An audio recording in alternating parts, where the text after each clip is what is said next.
Hello and welcome back to another OMNIHEROES video. In this video we're just going to go through Hell 76 through to hopefully 99, but we'll see. First things first, we're not going to be using the Sacrifices synergy to get through. We're going to use the teams that we have been presented with here. These were the teams that I used to beat 75, so here's a little bit of a breakdown on those teams. You do have your two 300%ers plus an additional 20% per, which to all allies as well. You do have splash damage. You have your Sanctuary proc on Reflect. You have your healing rate and speed on this team. And then in this team, you have Mistfires, pretty much all Mistfires except for Seraphina. Oh no, I took Seraphina out, my apologies. But you have your Mistfires, you have your Undying Shield, you have your Sinful Band, and you have your Counter-Attack Horn as well. The reason that this is in here, primarily, it shouldn't really be in there. The reason that a lot of people are running it in that particular slot is because of the... Where have you gone? There you are. It's because of the double attack damage. When I say double attack damage, it's not actually double attack damage, it's double ultimates, or double attacks. So what happens is, the Lance... I gone through this in a previous video for the Abyss. If you've not checked that out, then prepare to educate yourself. When you get this Lance up to level 3, where's it gone? Here it is. So when you get this Lance up to level 3, we might as well just do this. If we hold over it, it doesn't show. But when you get the Lance up to level 3, what happens is it says something along the lines of you have 50% chance of doing double damage. Now, what that actually translates in, you have 50% chance of casting whatever attack you cast again. I'm not too sure why they worded it in that way, but I think primarily it's because of the... I just think people would have gone nuts if they'd have said you get the double ultimate or double attack. When you use this Lance at 3 stars and above, people would have just gone mental, I think, and they probably should have done that because a lot of people would have spent a lot more money, I think anyway, on that specific relic when it just came out. So, you know, it is what it is. We don't have it. We have 1 star for that relic, so it doesn't really do altogether too much, but it's when you get it up to 3 and potentially even 4 stars that the relic becomes completely viable in really late endgame PvP content. Of course, the higher stars, the better. So the more copies of that relic that you do have, the better it will be for you. But again, even through all of the stuff that I get, even through all of the diamonds that I get from the account, the oath crystals that I get for the account, there's just no way of me picking up more copies of those relics. They are super expensive in the game themselves. And I think relics are where the majority of the income comes from. That and new units, I think. New units and seasonal passes, stuff like that, is where the majority of the income comes from for OMNIHEROES. But I think relics, really, because relics just do so much. Yeah, really, really powerful stuff. Now, moving on from that, because we don't have a copy of that, these are the team setups that I've gone for, and as you can see, first team did absolutely fine. We have no issues with that team whatsoever. Again, I know it seems weird that I've got Undying Shield in this particular build, but it's because this particular build kept on dying against that previous boss, so I think potentially I might need to go ahead and change things up ever so slightly. In that previous team, just switch the shield around just for that additional security. I don't suspect we'll have too much of an issue here because we are able to apply all of this corrode damage.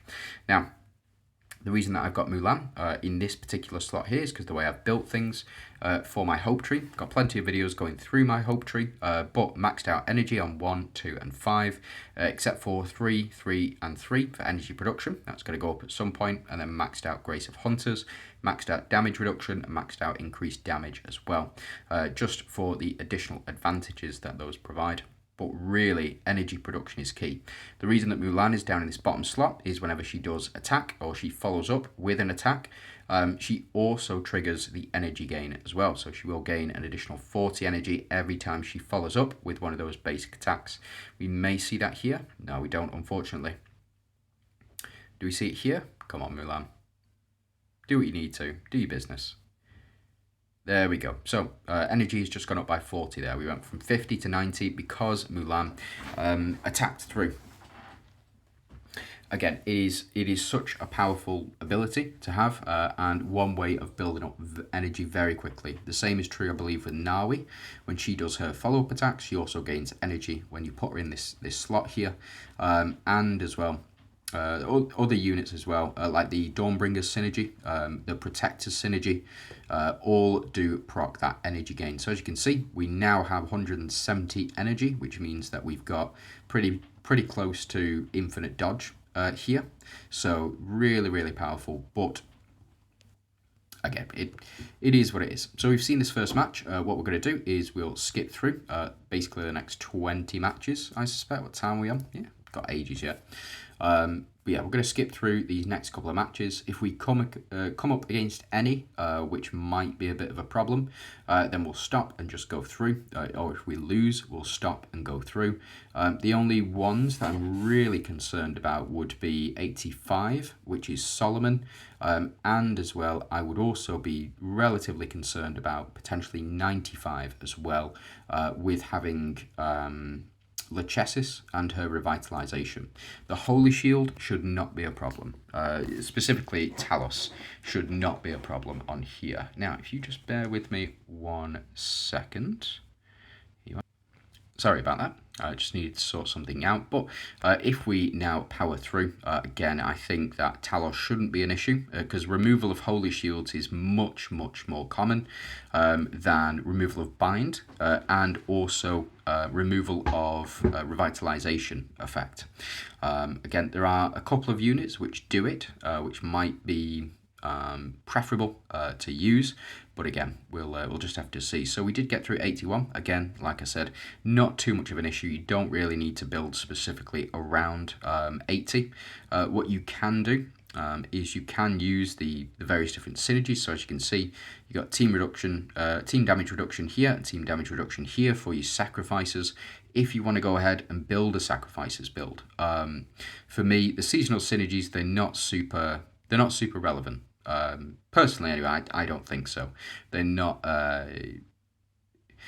super required. Now, if you are struggling for this team, you don't have Eudora, you don't have Elisha, you just go ahead and pop in these two. So you pop Elmer in this slot, Atrops in probably this slot here. You would switch over your Undying Shield over here. And you pop it on this team, and then that team would not be able to die. You just need to pop in either Elisha or Gaia on the second team, and you should be absolutely fine. If you're not chasing those units, and you're a relatively new player, I would suggest chasing those units. The reason for that, I started a new account, and I managed to get myself a copy of Gaia through all of the Oracle rebates that go on for the first 7 days, and I've gone from...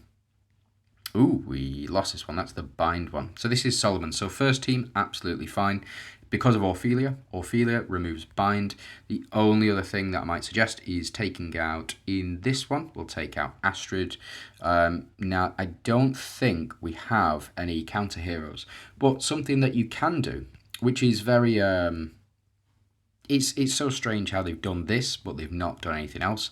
If we have a look at here, no... Okay, so we don't have any here. So Solomon is on Percival's, I believe. Percival's or Emily's, and he's also on one of these two as well. I believe he's on Sacred Guardian. But what you can do, jump in here, and you can see all of the units which will counteract this. So currently, Onslaught Enchantress applies 10 stacks of attack increase on the boss or on the team in the Rift Odyssey. Same is true here, applies revitalization on all enemies, restoring 50% of max HP. This is 100% in Rift Odyssey. As you can see, plenty of units to counter there, but this is where you find the list. Same is true on here. So if we've done this one, if we jump in here, we can find counters to the boss Minotaur, and these are all of the units which counter Minotaur. And we jump into Talos, so all of the units which counter Talos as well. You've got Mavis, Katrina, Catherine, Macaria, and Audrey as well. So the units that counter Solomon, bear with me. Let me just jump back in. So you've got Ophelia, who counters Solomon. She removes that bind. She's currently the quickest with skin. That skin is now available for everybody at that 30 quid purchase or $30 purchase, or however much in your own currency. That is how much it costs to get Ophelia to be the fastest bind remover in the game. The other bind remover that I would suggest going for is Hades. The reason that I would suggest going for Hades is because of this right here. His speed is 108. So he is currently the fastest besides Ophelia without skin. Ophelia without skin is speed 106. You also have Karnak, who can remove bind. You also have, but Karnak's still speed is 106. You have Lee, who removes bind as well. So very, very strong. What we can do is we can switch these round, but I don't think we'll need to. I think we're going to take our Astrid, and we can go ahead and pop in, where have you gone? Hades as well. So we'll pop Hades in here. We do get our 3 protectors synergy now, which is fantastic. But as you can see, we lost the last time because we timed out. So we couldn't beat this Solomon in 15 rounds. But what we are going to do is see that change quite dramatically here. And what we'll do, we'll just watch this through and we'll show why I think it's very important to have those units which remove bind. Specifically, Lee removes bind. I think Ozzy removes bind as well. Again, the full list can be found in Celestial Trials on the enemy bosses that do that as well. We will see Solomon apply this bind at the end of the round, so hopefully after we're all done.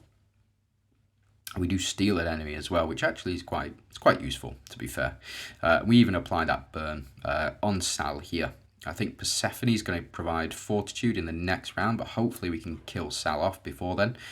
We do also trigger Lancelot's ultimate because we had higher than 50 energy as well.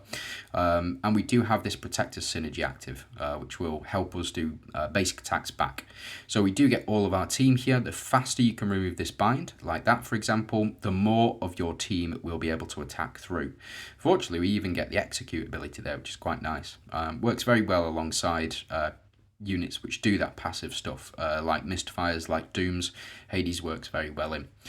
So we do see a lot of burn and corrode stacks going on here. We even get Lancelot to do tremendous damage. Enemy Solomon not taunting any of our team. Very fortunate about that. We do get Solomon to go down, and we do get enemy Persephone to go down as well. So adding in Hades in that matchup was very, very important. So we'll take Hades out now. I'm going to go ahead and pop Astrid back in. The reason that I'm going to pop Astrid back in is just because of the increased attack damage. So we'll just get through these a lot faster, a lot more reliably, I think. And not only that, but she does technically have a Monarch. She's not got a pair for the Monarch at the moment. So it might be better to run Catherine in this slot, but I've just found Astrid to be a bit more reliable than Catherine, especially in these longer matches as well, because Astrid's damage does build up a lot faster. So what we'll do is we'll power through, and then we will get to hopefully 99. We'll see whether or not Talos does stop us. If Talos does stop us, then we will stop. We will rebuild the team, or we'll add in a counter unit to the team that loses, and we'll just see how far or how quickly we can take down Talos in this this next round. And then we'll go ahead. We'll skip through to 95, where we're going to see whether or not the Chessis can stop us. Where did that go? I don't know, but we'll see whether or not the Chessis can stop us. But I think that Talos, it can be very frustrating. Ooh, we do even get damage reduction here. That's not bad at all. It's because we do have our Blessers available. So we have got 2 teams of Blessers. Blessers, in case you don't know, in this slot 1, they will gain up to 500% additional attack, or not attack, sorry, HP. So you do want whoever is in this slot to be, so easy peasy lemon squeezy. You do want whoever's in this slot 1 to be your primary attacking unit, really, because they're going to last for the longest, because they got that 500% HP, or up to 500%. It's all of your team's HP combined, and it's up to 500% of your current HP. So Cleo will get up to that 500%. It's not bad at all. Plus now we get the damage reduction, 75% damage reduction.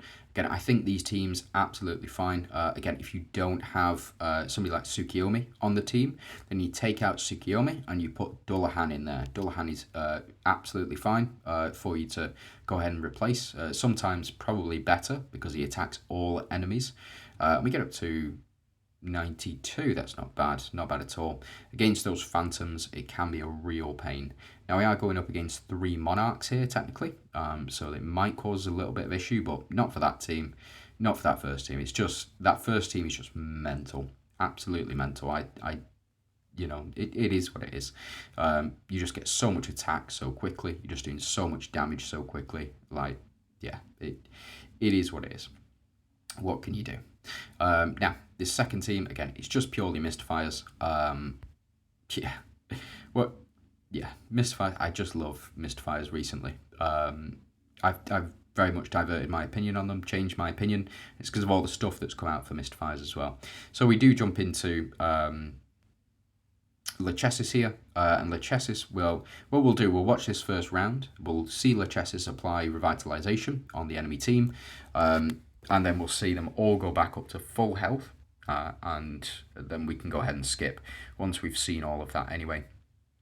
So hopefully we can remove some of this holy armor. Yep, very good. And the splash axe also does the trick against holy armor. So if you hit with splash axe, it is more than likely going to remove all of that holy armor anyway. And here we go. So we get our 3 relic activations off here. Very, very strong. Unfortunately, we won't get double activations. This relic needs 4 faction synergies, which are stuff like Dawnbringer, Celestials, Deviants, Verdians, and Shadow Arcs. You need 4 of those active in a team in order to win. So having somebody like Mavis on the team would activate it, or having somebody like Halissa on this team would activate it. Instead of having Cleo on this team, you would have Aphrodite. That would also activate it because you've got your Deviant synergies, your Royal factions as a separate faction synergy, and your 2 Celestials as well, plus your Dawnbringer faction from the Atrops that you would change over Cleo. Again, here we go, Dahlia to do a ton of damage, and we saw the revitalization effect, but we were just doing too much damage, so we have overpowered the enemy, and even another super to go back from Eudora on the back of that, just in case as a backup, but looked like she didn't need it anyway.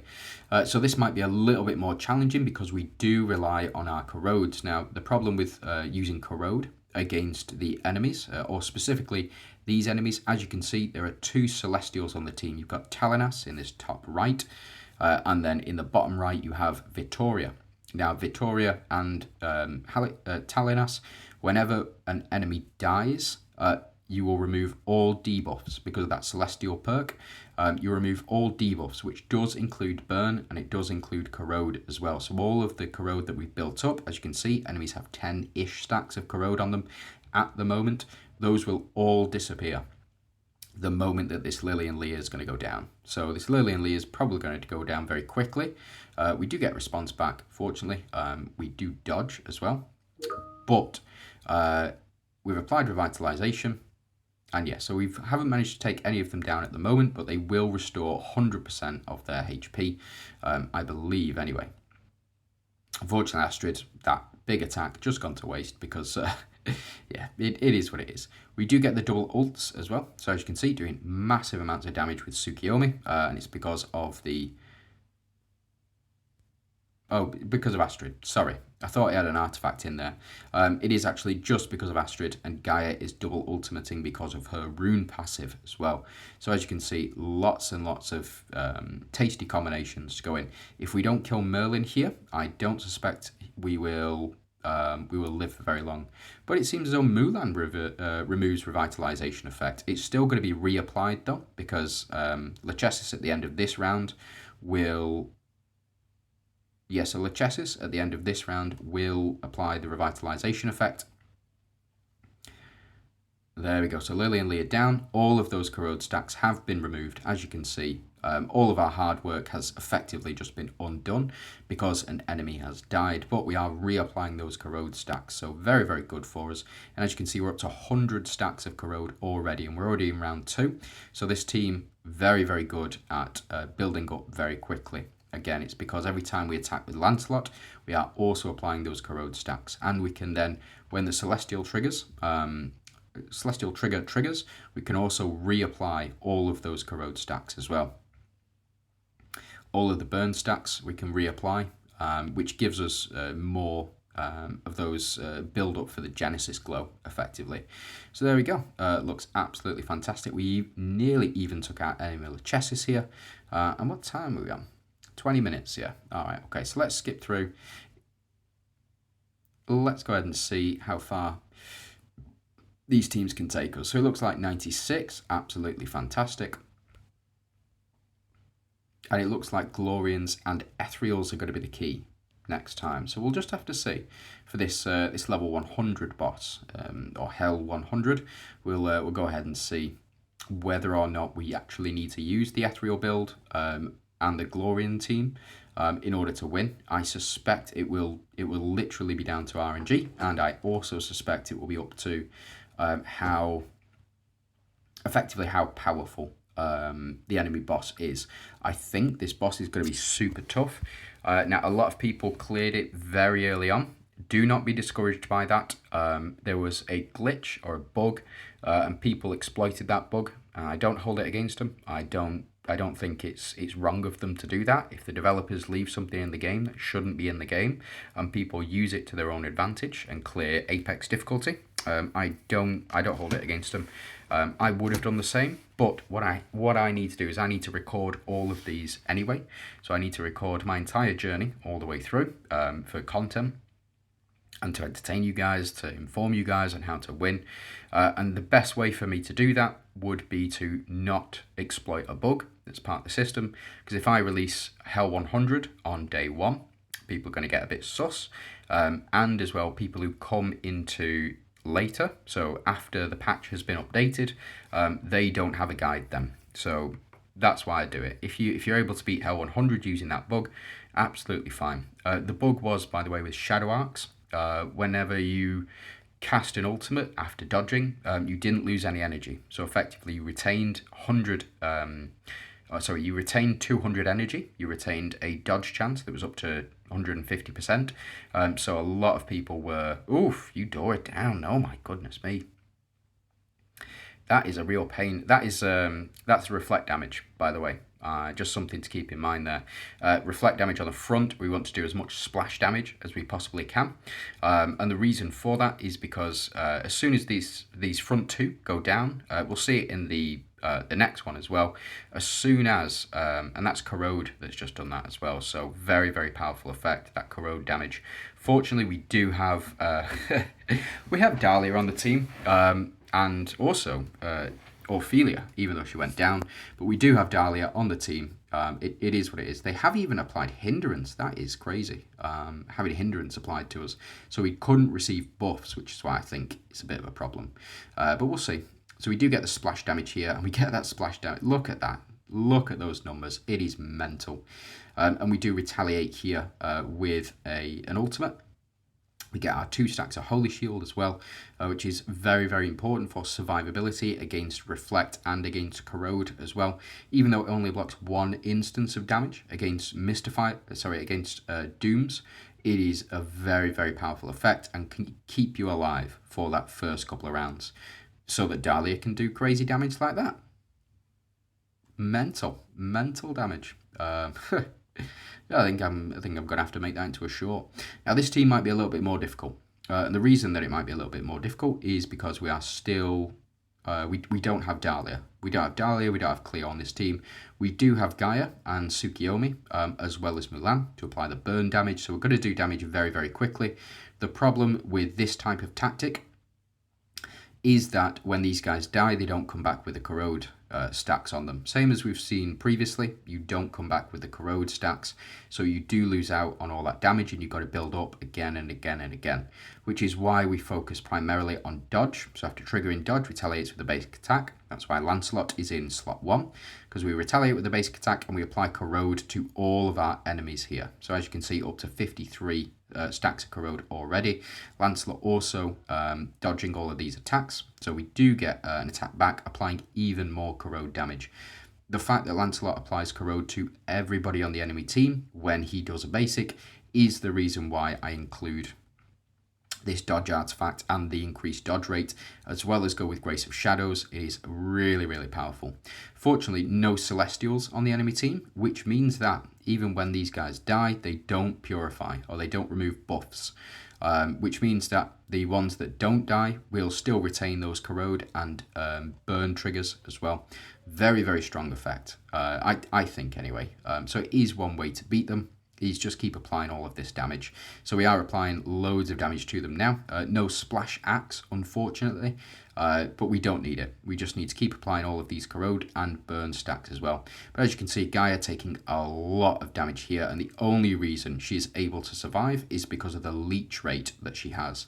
Leech is something specific to deviants, so as you can see, we get all of this healing back because our leech rate is reasonably high. And that was a big miss on Mulan. Mulan would have been dead had we not done that. We do get an attack back here, killing Minotaur in the process. And we should also see a lot of attacks back to Franz now, yeah.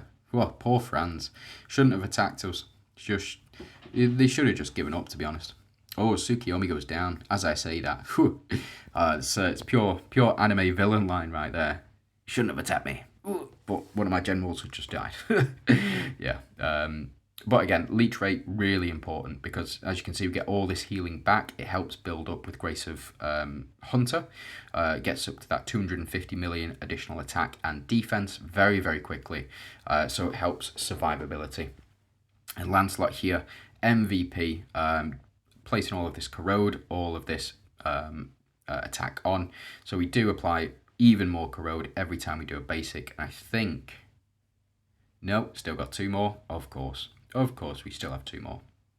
So we're applying all of this burn, all of this corrode, and all of this attack down as well, which is why we're not dead at the moment. It's because of the attack down. We get the miss on Lancelot. He responds with a basic attack, and he also responds with an ultimate on Ayushta. She is just dead. Unfortunate, but you know, that's what you get when you're enemy. So that's it. That's 99 done. I'm going to do a separate video on 100. I hope this has been informative. I just want to say thanks very much for watching, and hope you have a fantastic day.